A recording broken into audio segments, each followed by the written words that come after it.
நாம இன்னைக்கு என்ன பண்ண போறோம்னா, ஒரு டைம் கேப்சியூல் மாதிரி நேரத்துல பின்னாடி போக போறோம். சரியா 1984க்கு. அங்க ஒரு தமிழ் இளைஞர் சமூகம் தங்களோட எதிர்காலத்தை எப்படி திட்டமிட்டாங்க, எப்படி ஒரு ப்ளூ பிரிண்ட் போட்டாங்கன்னு பார்க்க போறோம். வாங்க பார்க்கலாம். இப்போ நீங்க பாக்குறீங்களே, இதுதான் அந்த டைம் கேப்சூல். முன்னேற்றம்னு பேரு. இது ஒரு செய்தி மடல். சொல்லப்போனா இது 1984க்கு நம்மள கூட்டிட்டு போற ஒரு ஜன்னல் மாதிரி. இதுக்குள்ள அந்த காலத்து இளைஞர்களோட கனவுகள், அவங்களோட திட்டங்கள்னு நிறைய விஷயம் ஒளிஞ்சிருக்கு. சரி, அப்போ அந்த ஜன்னல் வழியா உள்ள எட்டி பாப்போமா? அவங்களோட முதல் கவனம் எதுல இருந்துச்சு தெரியுமா? இளைஞர்கள். அவங்களுக்கு எப்படி பவர் கொடுக்கறதுன்னு யோசிச்சிருக்காங்க. அதுக்காக அவங்க ஒரு ரெட்ட உத்திய, அதாவது ஒரு டூவல் ஸ்ட்ராட்டஜிய கையில எடுத்திருக்காங்க. அது என்னன்னு பார்க்கலாம். அதான் இந்த ரெண்டு விஷயங்கள். பாருங்க, ஒரு பக்கம் படிப்பு, அதாவது அகாடமிக்ஸ், அதுல மாணவர்களுக்கு உதவுறது. இன்னொரு பக்கம் டெக்னாலஜி, அப்போதைய நவீன வேலைவாய்ப்புகளுக்கு தேவையான திறன்களை கத்துக் கொடுக்கறது. சோ படிப்பு, டெக்னாலஜி ரெண்டையும் பேலன்ஸ் பண்ணி கொண்டு போயிருக்காங்க. 400 இந்த நம்பர் எதுக்கு இங்க வருதுன்னா, இதுதான் அவங்க கல்வி உதவி திட்டத்தோட இலக்கு. யோசிச்சு பாருங்க, 14 ஸ்கூல்ஸ்ல இருந்து கிட்டத்தட்ட 400 மாணவர்களுக்கு உதவணும்னு ஒரு பெரிய இலக்க நிர்ணயிச்சிருக்காங்க. 1984ல இது எவ்ளோ பெரிய விஷயம் இல்லையா? ஆனா விஷயம் அதோட முடியல. வெறும் படிப்பு மட்டும் போதாது. அதாவது கல்வி உதவிங்கிறது கதையோட ஒரு பாதிதான். அவங்க ரொம்ப தெளிவா இருந்திருக்காங்க. படிப்பு எந்த அளவுக்கு முக்கியமோ அதே அளவுக்கு எதிர்காலத்துக்கு தேவையான டெக்னிக்கல் ஸ்கில்ஸும் முக்கியம்னு புரிஞ்சுக்கிட்டாங்க. இதுதான் அவங்களோட விஷன்.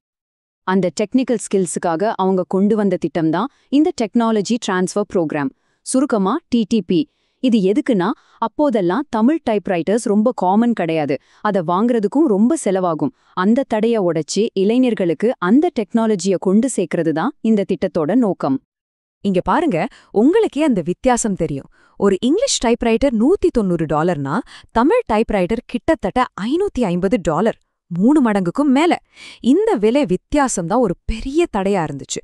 இந்த பொருளாதார தடைய உடைக்கிறது தான் டிடிபியோட முக்கியமான வேலையா இருந்துச்சு. அப்பா, இந்த வரிய பாருங்க. ஒரு நாள் ஒரு வீட்டு கம்ப்யூட்டர் வாங்க டிடிபி நிதியுதவி செய்யும் காலம் வரலாம். 1984லயே ஹோம் கம்ப்யூட்டர் பத்தி யோசிச்சிருக்காங்கன்னா பாருங்களேன், எவ்ளோ ஒரு தொலைநோக்கு பார்வை. டெக்னாலஜியோட அடுத்த கட்டம் என்னன்னு அப்பவே உங்களுக்கு தெரிஞ்சிருக்கு. சரி, கல்வி, தொழிற்பாட்போம் இதெல்லாம் ஒரு பக்கம். இன்னொரு பக்கம் அவங்க கலாச்சாரத்துக்கு கொடுத்த முக்கியத்துவத்தை பார்ப்போம். ஆனா இங்க ஒரு ட்விஸ்ட் இருக்கு. அவங்க கலைய வெறும் கொண்டாட்டமா மட்டும் பார்க்கல, அது ஒரு சுய பரிசோதனைக்கான கருவியாகவும் பார்த்திருக்காங்க. எப்படின்னு பார்க்கலாமா? உதாரணத்துக்கு, இளையரின் வெற்றின்னு ஒரு நாடகம். அதை பத்தின ஒரு விமர்சனம் இந்த செய்தி மடல்ல வந்திருக்கு. இந்த விமர்சனம் சும்மா நாடகம் நல்லா இருந்துச்சு இல்லன்னு சொல்லல. அது சமூகத்திலிருந்த ஒரு போலித்தனம் பத்தின ஒரு பெரிய விவாதத்தையே ஆரம்பிச்சு வச்சது. இளைஞர்கள் அவங்க நோக்கத்துக்காக எழுந்து நிக்கணும்னு பெரியவங்க ஆசைப்படுறாங்க. ஆனா அதே பெரியவங்கள பல பேரு தங்களோட சொந்த பிள்ளைகள் அதுல ஈடுபடுறத விரும்ப மாட்டாங்க. இந்த வரிகள் எவ்வளவு ஆழமானதுன்னு பாருங்க. இளைஞர்கள் அப்போ சந்திச்ச அந்த சமூக நெருக்கடிய அப்படியே படம் புடிச்சு காட்டுது. அப்போ இதிலிருந்து என்ன தெரியுது? அவங்களுக்கு கலைங்கிறது வெறும் என்டர்டெயின்மெண்ட் கிடையாது. அது அவங்க சமூகத்துக்கே பிடிச்ச ஒரு கண்ணாடி மாதிரி. நல்லது கெட்டது ரெண்டையும் அலசி ஆராய ஒரு கருவி. ஓகே, படிப்பு, டெக்னாலஜி, கலைன்னு பார்த்தாச்சு. அடுத்து ரொம்ப முக்கியமான விஷயம், சோஷியல் லைஃப். ஒரு கம்யூனிட்டியா அவங்க எப்படி ஒன்னா சேர்ந்தாங்க, அந்த பிணைப்பை எப்படி வலுவப்படுத்தினாங்கன்னு பார்க்கலாம். இதுக்கு ஒரு நல்ல உதாரணம் செயின்ட் ஜான்ஸ் தீவுக்கு அவங்க ஏற்பாடு செஞ்ச பிக்னிக். எதுக்குன்னா, எல்லாரும் ஒருத்தர் தெரிஞ்சுக்கிறதுக்கு. இதுல பாருங்க, மெம்பர்ஸ்க்கு வெறும் $3 தான், மத்தவங்களுக்கு $5. இது மூலமா மெம்பர் ஆகுறதுல என்ன பெனிஃபிட் இருக்குன்னு சொல்லாம சொல்லிருக்காங்க. சரி, இந்த மாதிரி முயற்சிகள் எல்லாம் வேலை செஞ்சுதா? நிச்சயமா அவங்களோட எஃபர்ட்ஸ்க்கு நல்ல பலன் கிடைச்சது. எப்படின்னா, அவங்க ஒரு மெம்பர்ஷிப் டிரைவ் நடத்தினதுக்கு அப்புறம் மொத்த உறுப்பினர்கள் எண்ணிக்கை 253லிருந்து 306 உயர்ந்திருக்கு. இது ஒரு நல்ல வளர்ச்சி தானே? இப்போ ஒரு இன்ட்ரெஸ்டிங்கான கேள்வி பதில் பகுதிக்கு வரும். இது அவங்களோட ஆசிரியருக்கு கடிதம் பகுதியிலேருந்து எடுத்தது. ஒருத்தர் கேட்டிருக்காரு, தமிழ் மொழிய 2வது மொழியா படிக்காத இந்திய மாணவர்கள் இதுல மெம்பர் ஆகலாமா? அதுக்கு அவங்க கொடுத்த பதில் இதுதான். ஆம், நம்ம இளைஞர் பிரிவில் தமிழ் படிக்காதவங்க நிறைய பேர் இருக்காங்க. அவரையும் நாங்க எங்களுடன் சேர வரவேற்கிறோம். எவ்வளவு அருமையான பதில் பாருங்க. மொழி ஒரு தடையே இல்ல, எல்லாரையும் அரவணைச்சு போறதுதான் அவங்க நோக்கம்னு இதுல இருந்து தெளிவா தெரியுது. சரி, நாம இப்போ கல்வியில் டெக்னாலஜி, கலை, சமூகம்னு நிறைய விஷயங்கள பார்த்தோம்.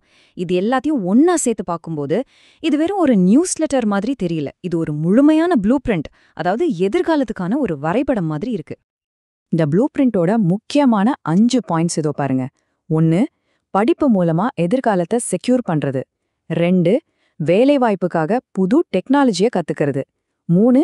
கலைகளை வச்சு நம்மள நாமளே சுய பரிசோதனை செஞ்சுக்கிறது. 4. சின்ன சின்ன நிகழ்ச்சிகள் மூலமா சமூக பிணைப்பை வளர்க்கிறது. 5. எல்லாரையும் அரவணைச்சு போறது மூலமா அமைப்பை வளர்க்கிறது. இது எல்லாமே ஒன்னோட ஒன்னு இணைஞ்சிருக்கு இல்லையா? அதனால கடைசியா நம்ம என்ன சொல்ல வரோம்னா, இது வெறும் பேப்பர்ல அச்சடிச்ச ஒரு செய்தி மடல் கிடையாது. இது ஒரு நோக்கம், இது ஒரு செயல் திட்டம். 40 வருஷத்துக்கு முன்னாடி ஒரு இளைஞர் கூட்டம் எவ்ளோ தெளிவான பார்வையோட இருந்திருக்காங்கங்கிறதுக்கு இது ஒரு உயிருள்ள சாட்சி. 1994ல அவங்களோட ப்ளூ பிரிண்ட் இப்படி இருந்துச்சுன்னா, ஒரு கேள்வி வருது.